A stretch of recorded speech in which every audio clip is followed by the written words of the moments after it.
Greetings in the Lord. This is the 19th Sunday in Ordinary Time. I guess this can be called Faith Sunday. Putting our faith in the Lord. And that's, of course, the first reading from Wisdom. Just picking out a line in the central part of the Wisdom, chapter 18, verses 6 to 9. Your people awaited the salvation of the just and the destruction of their foes. They put their faith in God, and God was with them. Here we go on to that glorious gospel from Luke chapter 12, 32 to 48. Jesus said to his disciples, "Do not be afraid." Faith. If we are people of faith, we have no fear. But if we are people who just trust in our own selves, we have every reason to be fearful. Then he says, you have such great faith. Sell your belongings and give alms. Provide money bags for yourselves that do not wear out, an inexhaustible treasure from heaven, that no thief can reach nor moth destroy. For where your treasure is, there also will your heart be. Our treasure is God. When we are people who live in faith, we live with our treasure as God. In a world where that's a ridiculous statement, to have God as your treasure are all your possessions, your things, it requires day after day being a people who each day pray for a deeper sense of faith so that we could take on God's understanding and vision of reality. Faith is very demanding because the world laughs at people who have true faith. As I said before, to them it's ridiculous. Reality is possessions. Reality is living here and now and not taking on some sort of view that is otherworldly or supernatural or God-centered. Girt your loins and light your lamps and be like servants who await their master's return from a wedding. Readiness, taking on God's vision and perspective of what this life is all about.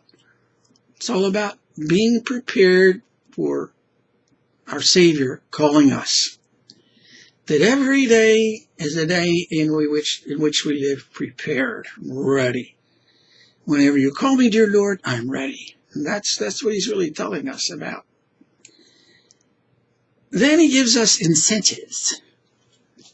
One is called positive. That's where he says, blessed is that servant whom his master on arrival finds doing so. And earlier he says, and should he come at a second or third watch, find them prepared in this way?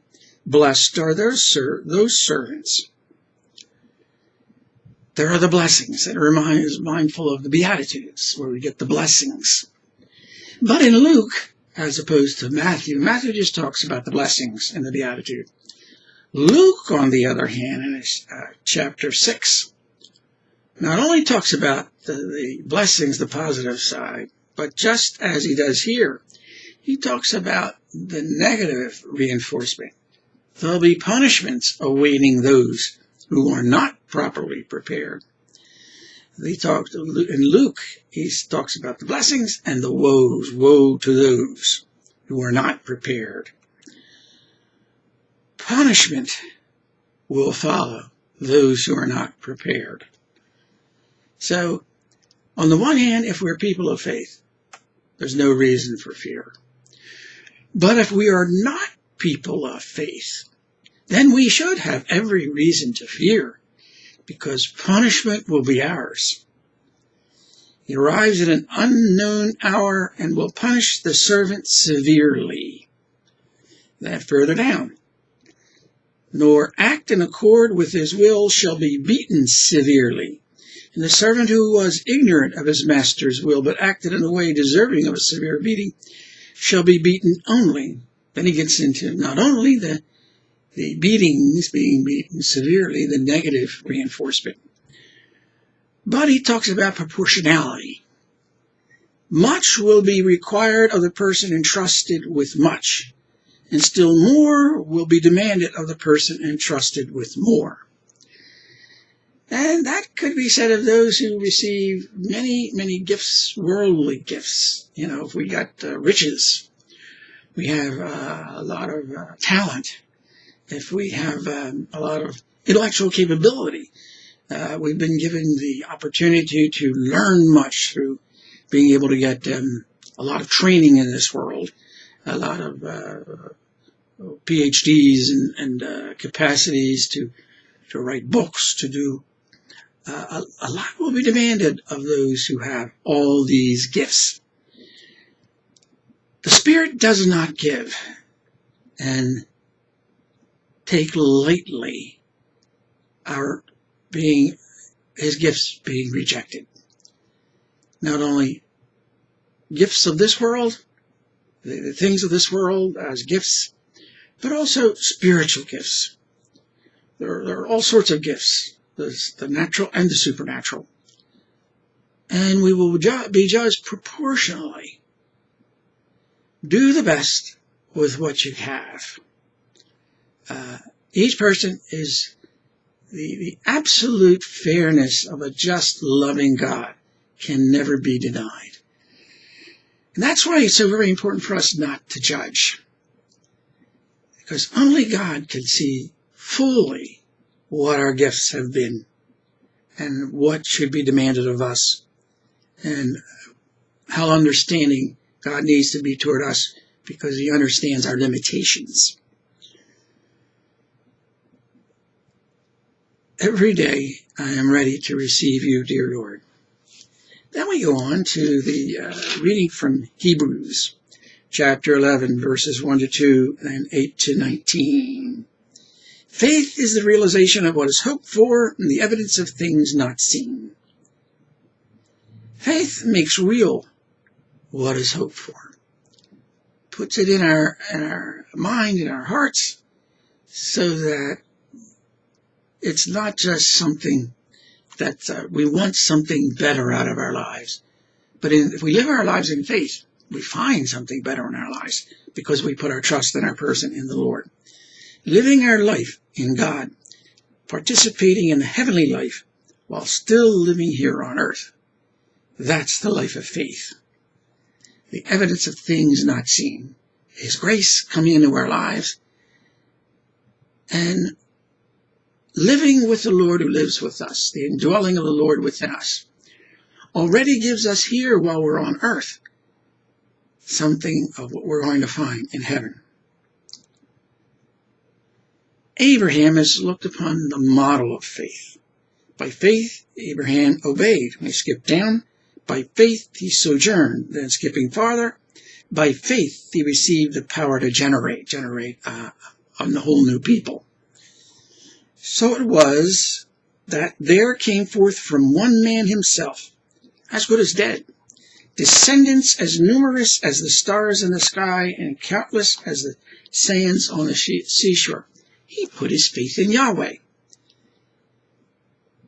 All those before him, they died in faith along with Abraham. But they had a faith that someday there would be an exodus from the land, all that was difficult, the trials, the land that was sinful, but now they would desire a better homeland, a heavenly one. So he puts a parallel between the exodus from the slavery of Egypt into the promised land, as all of us are going through a sort of an exodus from a world where at times we are sinful people, and there's a great deal of sin around us, to one day being in a heavenly homeland, a real home in heaven. God is not ashamed to be called their God, for he has prepared a city for them. For the Hebrew people, the people of faith, are us, a people of faith.